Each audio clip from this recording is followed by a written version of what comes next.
Silence fell over the chamber like a held breath before disaster.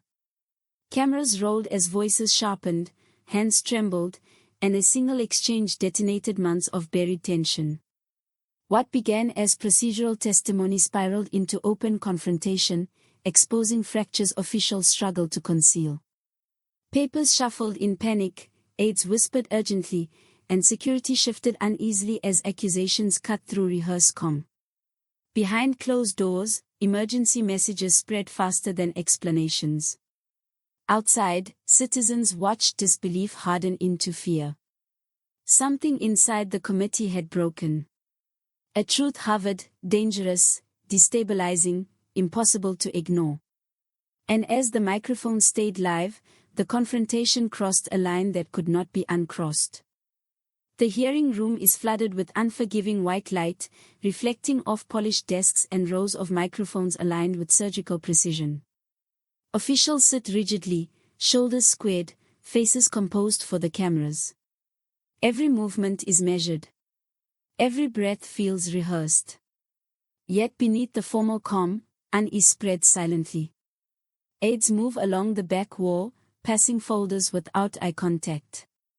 Some documents are marked, others folded hastily, their contents shielded from view. These papers carry weight, fragments of McBride's testimony that hint at consequences extending far beyond the room. Honorable James sits motionless, eyes fixed forward, jaw tightened. His restraint is visible, deliberate. Across the chamber, Skhosana adjusts papers repeatedly, glancing toward legal advisors who lean in close, whispering warnings about language, exposure, and risk. Committee members exchange guarded looks, signaling awareness of unseen pressure. Cameras click softly. Journalists lean forward, sensing tension beneath the procedural exchange. International observers scribble notes, their expressions unreadable. Questions proceed in formal sequence, voices controlled, words carefully chosen to avoid rupture. Yet the atmosphere grows heavier with each response. A statement, carefully phrased to deflect responsibility, lands poorly. Murmurs ripple through the room. A pen drops. A chair shifts sharply. Advisors glance at their phones as messages arrive in rapid succession.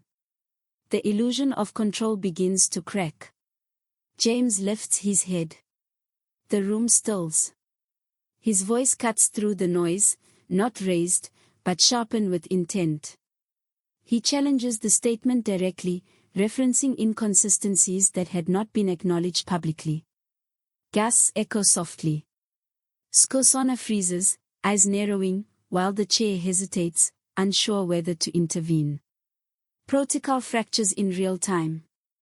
Journalists exchange urgent looks, fingers poised above keyboards.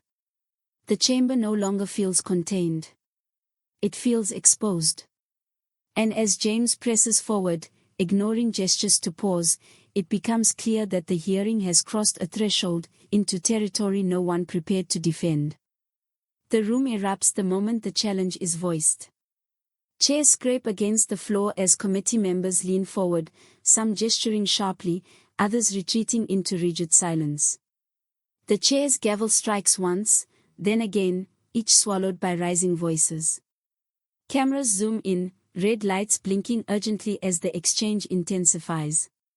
Honorable James stands firm, eyes locked across the table, citing discrepancies buried deep within McBride's testimony, dates that do not align, meetings that appear undocumented, decisions that lack authorization.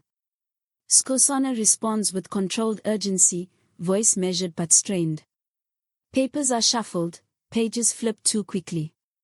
Legal advisors whisper frantically, one hand covering a microphone, another gripping a phone vibrating with incoming calls. A previously sealed folder is pulled closer, its label partially visible before being shielded again. Journalists murmur as fragments are caught on live audio. The sense of containment collapses. As James presses forward, referencing a document circulated privately among aides, the chamber fractures. One committee member interrupts, accusing him of procedural misconduct. Another counters, demanding transparency. The chair struggles to restore order as overlapping objections drown out formality. International observers exchange glances, their notes growing denser.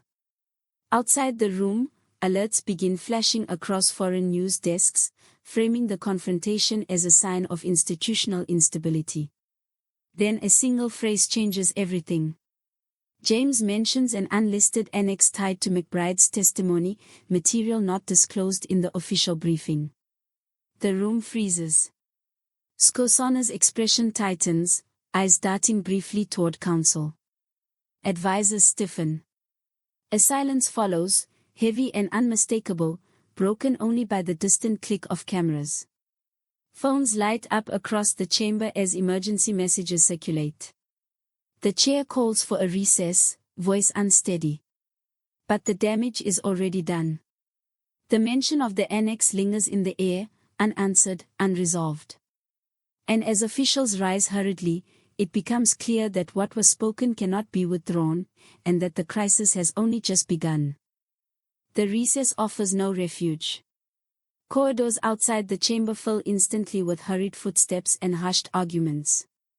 Security officers reposition themselves, faces tense, as doors swing shut behind senior officials. Inside side rooms, voices rise and fall in sharp bursts. Phones ring without pause. Screens glow with incoming directives, warnings, and fragments of news already spreading beyond containment. Committee members splinter into clusters. Some demand immediate damage control, others accuse colleagues of deliberate exposure. Legal advisors spread documents across narrow tables, pointing urgently at highlighted passages from McBride's testimony. Aides stand frozen near the walls, absorbing orders delivered in clipped, anxious tones. One junior staffer wipes away tears, overwhelmed by the speed at which loyalty and fear collide. Outside, journalists press against barriers, shouting questions that go unanswered. A leaked excerpt appears online mid-recess. The language is unmistakable. It references meetings not logged, travel movements not disclosed, and communications that suggest coordination beyond official oversight. Phones buzz louder. Advisors scramble to identify the source, accusing each other of negligence or betrayal. Party officials arrive hastily, demanding explanations behind closed doors. Discipline dissolves as voices overlap and tempers flare. International pressure intensifies. A diplomatic message arrives, brief and direct, requesting clarification on the annex mentioned moments earlier. No one responds immediately. The silence is damning. Statements prepared only hours earlier are discarded, deemed unusable in the face of emerging contradictions. The narrative that once held now fractures openly. As night approaches, an emergency session is ordered. The decision is rushed, unplanned, forced by momentum rather than control. Security tightens further. Files are gathered, some removed, others hastily copied. No one speaks openly about resolution. The corridors empty slowly, leaving behind the echo of hurried decisions. And as the doors close, a single question remains unanswered: how much of the truth has already escaped, and what will surface when the committee reconvenes? The chamber reopens under heavier security and harsher light. Uniformed officers line the walls, their presence a visible admission of crisis. Faces that once carried confidence now appear drawn, sleepless, guarded. The air feels compressed, every sound amplified. Microphones are tested twice. Cameras resume their steady gaze. Outside, crowds gather in silence, waiting. Honorable James enters last. His expression is resolute, stripped of restraint. Across the table, Skhosana avoids direct eye contact, flipping through notes that appear thinner than before. Advisors lean close, murmuring final cautions, their voices tense. The chair opens proceedings with a statement emphasizing order, but the words carry little authority. James speaks deliberately, revisiting the annex now acknowledged by name. He references timelines, cross-checking them against travel logs and internal correspondence quietly confirmed overnight. Each detail lands with weight.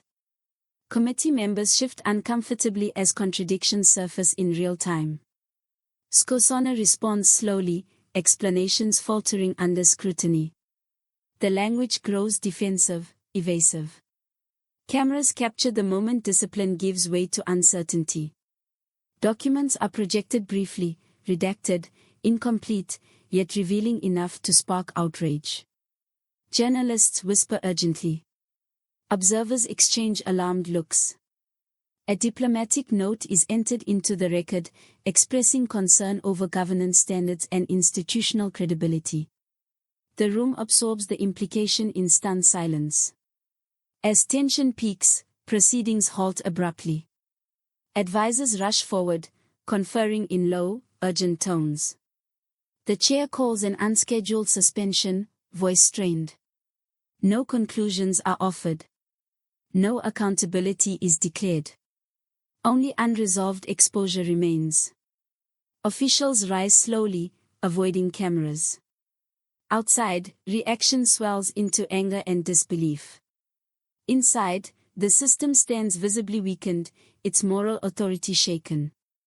And as the lights dim once more, a final uncertainty lingers, whether the truth has finished speaking, or if the most damaging revelations are still waiting to emerge.